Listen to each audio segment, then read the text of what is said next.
नमस्कार दोस्तों, आप देख रहे हैं न्यूज नशा और मैं हूं आपके साथ अनु जैन रोहतगी अपने इस शो में face to face health tips. जी हां, इस शो में जैसा कि हम आपको बता चुके हैं, हर एक दिन हम आपको एक किसी डॉक्टर से मिलवाएंगे। स्पेशलाइज्ड डॉक्टर होगा जो आपकी तमाम क्वारीज का जवाब देगा जो हमको आपसे मिलती रहती हैं। तो आज के इस शो में हम बात कर रहे हैं आईवीएफ तकनीक के बारे में। जी हां दोस्तों, बहुत सी ऐसी महिलाएं हैं जो लॉकडाउन के समय आईवीएफ ट्रीटमेंट ले रही थी या लेना शुरू किया था और लॉकडाउन की वजह से उनका ट्रीटमेंट या तो अधूरा छूट गया है और या फिर वो किसी तरह से उन्होंने ट्रीटमेंट पूरा किया लेकिन उनको फॉलोअप की बहुत ज्यादा जरूरत है। और जैसा कि आईवीएफ ट्रीटमेंट पूरी तरह से इस समय बंद है, तो जैसा कि आईवीएफ एसोसिएशन से जुड़े डॉक्टर्स बता रहे हैं कि सरकार से वो गुजारिश करेंगे कि 3 मई के बाद कुछ परमिशन उनको दी जाए, कुछ शर्तों के साथ आईवीएफ जो है वो सोशल डिस्टेंसिंग और तमाम चीजों के साथ वो खोलना चाहेंगे, क्योंकि आईवीएफ भी एक तरह से इमोशनल नीड को पूरा करता है जो कपल्स होते हैं उनकी। और इस समय में जब लोगों में स्ट्रेस बहुत ज्यादा है, ऐसे में इमोशनल नीड को फुलफिल या एड्रेस किया जाना बहुत जरूरी है। तो इन तमाम बातों की चर्चा करने के लिए आज हमारे साथ डॉक्टर कावेरी मुखर्जी हैं जो बहुत ही सीनियर आईवीएफ एक्सपर्ट हैं। डॉक्टर कावेरी, आपका स्वागत है न्यूज नशा के face to face health tips में। धन्यवाद, थैंक यू वेरी मच। सबसे पहले डॉक्टर, यही प्रश्न उठता है कि लॉकडाउन का समय था, किस तरह से आपने जो आईवीएफ ट्रीटमेंट होती है, क्योंकि वो फोर्टनाइटली चलती है या महीना भर चलती है, पूरा कंप्लीट साइकिल आप करते हैं, तो किस तरह से लॉकडाउन के पीरियड के दौरान या उससे पहले आपने किस तरह से कंप्लीट किया है जो आईवीएफ ट्रीटमेंट जिन महिलाओं का चल रहा था? इस दौरान पेशेंट्स को कई दिक्कतें आईं क्योंकि लॉकडाउन के कारण क्लिनिक्स और सेंटर्स में आना जाना काफ़ी प्रॉब्लमेटिक हो गया था। हाउएवर, जब हमने प्रिस्क्रिप्शंस पेशेंट्स को बोले कि वो अपने जो रोड बैरिकेड्स हैं वहाँ पे प्रिस्क्रिप्शंस दिखाएं, तो यूजुअली जो पुलिस हैं, बाकी ऑफिशियल्स हैं, उन्होंने कोऑपरेट किया और इन पेशेंट्स की ट्रीटमेंट हम लोगों ने कंप्लीट किया। तो जैसा कि डॉक्टर कावेरी ने बताया कि परेशानी महिलाओं को काफी आई, लेकिन अपनी प्रिस्क्रिप्शन दिखा के किसी तरह से काफी सारी महिलाओं ने अपना ट्रीटमेंट पूरा किया, जो बहुत ज्यादा जरूरी भी है। लेकिन डॉक्टर, जाहिर सी बात है, जिस तरह से लॉकडाउन हुआ और जिस तरह से सख्ती हुई, ऐसे में बहुत सी महिलाएं ऐसी होंगी जिनका ट्रीटमेंट बीच में ही छूट गया होगा। तो उन महिलाओं को किस तरह की परेशानी झेलनी पड़ रही होगी और या पड़ चुकी है, या हो सकता है आने वाले समय में वो परेशानी झेलें?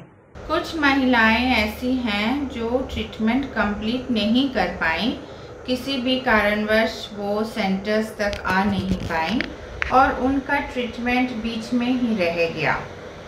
यूजुअली तो ऐसे सिचुएशंस में जो महिला की मंथली साइकिल्स हैं उसमें दिक्कत आ सकती है, क्योंकि जो नॉर्मल साइकिल्स की हार्मोन्स हैं उससे हम आईवीएफ में कई ज़्यादा मात्रा में हार्मोन्स देते हैं और उसको यदि हम सही तरीके से कंट्रोल और कंप्लीट ना करें तो लेडीज़ का जो मेंस्ट्रुअल साइकिल है उसमें दिक्कतें आ सकती हैं। तो ऐसे कुछ पेशेंट्स का हुआ होगा। और दूसरी बात ये है कि एक प्रॉब्लम होती है जब इंजेक्शंस देते हैं, उसको हाइपर स्टिमुलेशन कहते हैं, तो उसमें मॉनिटरिंग करना, अल्ट्रासाउंड करना बहुत ज़रूरी है। तो अगर इस सिचुएशन में वो सेंटर या क्लिनिक या डॉक्टर के पास नहीं जाएंगे तो ये थोड़ी सी दिक्कत आ सकती है। तो जैसा कि डॉक्टर ने बताया, जिन महिलाओं का ये सर्कल जो आईवीएफ ट्रीटमेंट कंप्लीट नहीं हो पाया होगा, उनको मेंस्ट्रुअल प्रॉब्लम आ सकती है और तमाम तरह की इमोशनल प्रॉब्लम भी आ सकती हैं। तो ये तमाम प्रॉब्लम आ सकती है, लेकिन क्या किया जाए, क्योंकि ये समस्या जो है, कोरोना की समस्या, वो बहुत ज्यादा बड़ी है। डॉक्टर, नेक्स्ट मेरा क्वेश्चन यही है कि जिस तरह से लॉकडाउन है और ये सेवाएं जो है बंद कर दी गई हैं, ऐसे में जो आईवीएफ तकनीक है, किसी तरह से महिलाओं की जो ट्रीटमेंट ले रहे हैं, पूरी फैमिली की आशाएं और इमोशन इससे जुड़े हुए होते हैं, क्योंकि सबको उम्मीद होती है इस ट्रीटमेंट सफल हो जाए और घर में एक बच्चा, छोटा सा शिशु आ जाए हमारा।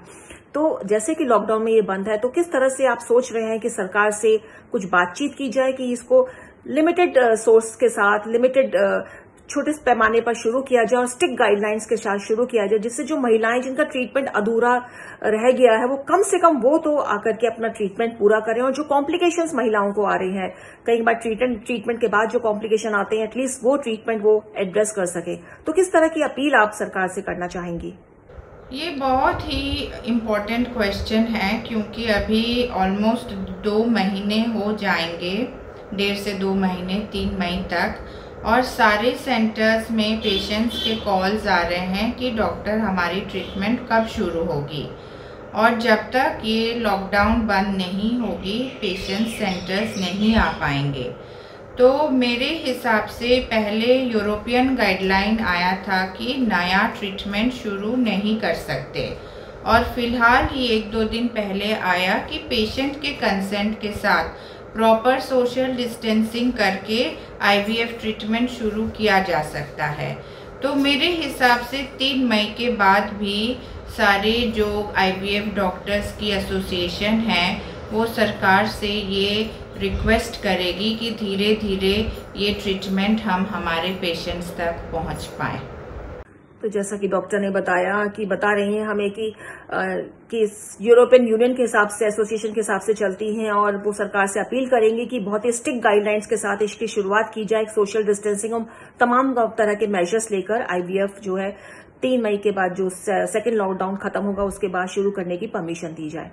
डॉक्टर, अगर इसकी शुरुआत भी हो जाती है तो किस तरह से आपको लगता है कि इसको आपको अंजाम देना पड़ेगा? क्या क्या सावधानियां बरतनी पड़ेंगी तमाम सेंटर्स को जो आईवीएफ कर रहे हैं? किस तरह की प्रिकॉशन लेंगे आप लोग, जिससे जो महिलाएं आ रही हैं उनको भी कोई खतरा ना हो, और आप लोग जो आपका स्टाफ है और आप लोग हैं, आप भी हर खतरे से बचे रहें? जब ये खुल जाएगा और पेशेंट सेंटर्स में आईवीएफ ट्रीटमेंट के लिए आएंगे तो हमें 2-3 चीज़ों का ध्यान आवश्यक रखना पड़ेगा। सबसे पहले है कि पेशेंट्स की जो आईवीएफ सेंटर में विजिट होंगी वो तभी हो जब पेशेंट की फिजिकल प्रेजेंस ज़रूरी है, यानी अल्ट्रासाउंड के टाइम, एग पिकअप के टाइम और एम्ब्रियो ट्रांसफ़र के टाइम, या किसी भी प्रोसीजर जैसे लैप्रोस्कोपी या असेसमेंट इसके टाइम। इसमें टेलीमेडिसिन हमें बहुत ज़्यादा हद तक मदद करेगी। पेशेंट्स, रिलेटिव्स, सबको ये हमें बताना पड़ेगा कि हर काम सेंटर में आने की आवश्यकता नहीं है, और वीडियो कॉल के ज़रिए, टेलीफोन के ज़रिए, टेलीमेडिसिन के ज़रिए कई हद तक उनके क्वेश्चंस या सवाल को हम क्लैरिफाई कर सकते हैं। दूसरी बात ये है कि जो क्लिनिक में जो स्टाफ है उनको भी हम मिनिमम में रखेंगे, कम से कम स्टाफ रखेंगे ताकि जो पेशेंट कांटेक्ट हो, स्टाफ कांटेक्ट हो, वो हम कम कर सकें। फिर ईच स्टाफ को सारी प्रिकॉशंस लेनी होंगी, सोशल डिस्टेंसिंग करना होगा, जैसे यूजुअली फ़ोन, मोबाइल हैंडलिंग होता है जिससे वायरस की स्प्रेड हो सकती है। लंच ओपन में नहीं कर सकते हैं, रेस्ट्रिक्टेड एरिया सभी को दिया जाएगा। हमारे ऑपरेशन थिएटर्स, आईवीएफ लेबोरेटरीज़ की क्लेanलीनेस मेंटेन करनी पड़ेगी। 70% अल्कोहल या ब्लीचिंग सोल्यूशन से करनी पड़ेगी। आईवीएफ लेबोरेटरी में ये दोनों ही कंपाउंड्स हम यूज़ नहीं कर सकते हैं। तो कई सारे गाइडलाइंस चेंजेस ले आनी पड़ेगी ताकि नेक्स्ट जो वीक्स है, मंथ्स है, हम धीरे धीरे ये आईवीएफ ट्रीटमेंट लोगों तक पहुंचा पाए और ये सेफ्टी भी रहे और सक्सेसफुल भी रहे। तो जैसा कि डॉक्टर कह रही हैं कि तमाम तरह की मेजर्स बिल्कुल लिए जाने चाहिए और लेंगे भी, क्योंकि सबको खतरा है कोरोना का, और ऐसे में टेलीमेडिसिन और कम से कम सेंटर में महिलाओं को बुलाया जाएगा, बहुत कम, जब जरूरत पड़ेगी तभी बुलाया जाएगा। सोशल डिस्टेंसिंग का ध्यान रखा जाएगा और तमाम तरह के प्रिकॉशन ली जाएंगी। डॉक्टर, ये प्रश्न उठता है कि कौन सी ऐसी महिलाएं हैं जिनको आप अभी भी, जब लॉकडाउन खुलता है और अगर आपको परमिशन मिल जाती है, तो किन महिलाओं को आप कहेंगे कि वो आईवीएफ ट्रीटमेंट ना करवाएं? किन महिलाओं को आप मना करेंगी?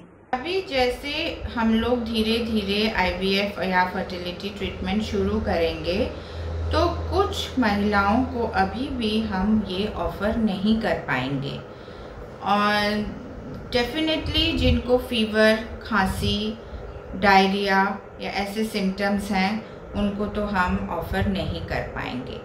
जिनकी कोई कांटेक्ट हुई है किसी कोविड पेशेंट से उनको भी हम ऑफ़र नहीं कर पाएंगे।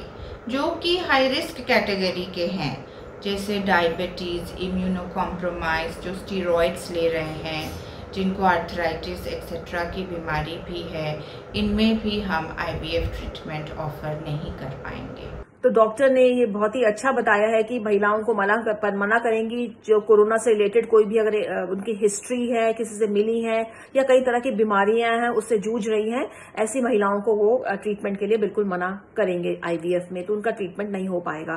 तो डॉक्टर तमाम आपने जानकारी दी, इसके लिए आपका बहुत बहुत धन्यवाद। तो दोस्तों, उम्मीद है आपको हमारा ये प्रोग्राम जो हमने शुरू किया है face to face health tips, ये आपको पसंद आया होगा। इसका मकसद यही है हमारा कि हम हमेशा कोरोना की बात कर रहे हैं, लेकिन इस बीच जो इमरजेंसी सेवाएं चल रही हैं हॉस्पिटल में सबको पता है, लेकिन OPD बंद है और ऐसे में तमाम तरह के OPD से जुड़े समस्या, हमारे डे टू डे से जुड़ी परेशानियां, समस्याएं, प्रॉब्लम्स हमारे सामने, हमको पता नहीं चल रहा है कि किसके पास जाएं, किससे बात करें। तो हमारी कोशिश है कि कोरोना के साथ साथ उन समस्याओं को भी एड्रेस किया जाए और जो डॉक्टर्स बुलाए जाए बिल्कुल स्पेशलाइज्ड डॉक्टर हो, जिनकी बातें आप सुने, जो आपके क्वेश्चंस हैं उसके आंसर्स दे सकें। और दोस्तों, जैसा कि मैंने आपको बताया था कि वीडियो में आप कमेंट में अपने प्रश्न लिखकर भेज सकते हैं, जो भी आपकी क्वेरी है। तो हमारी कोशिश रहेगी 2-3 दिन के अंदर संबंधित जो डॉक्टर हैं, स्पेशलाइज्ड डॉक्टर हैं, उनको या तो स्टूडियो में बुलाएंगे और या उनसे बात करके आपके प्रश्नों के उत्तर मैं खुद दूंगी।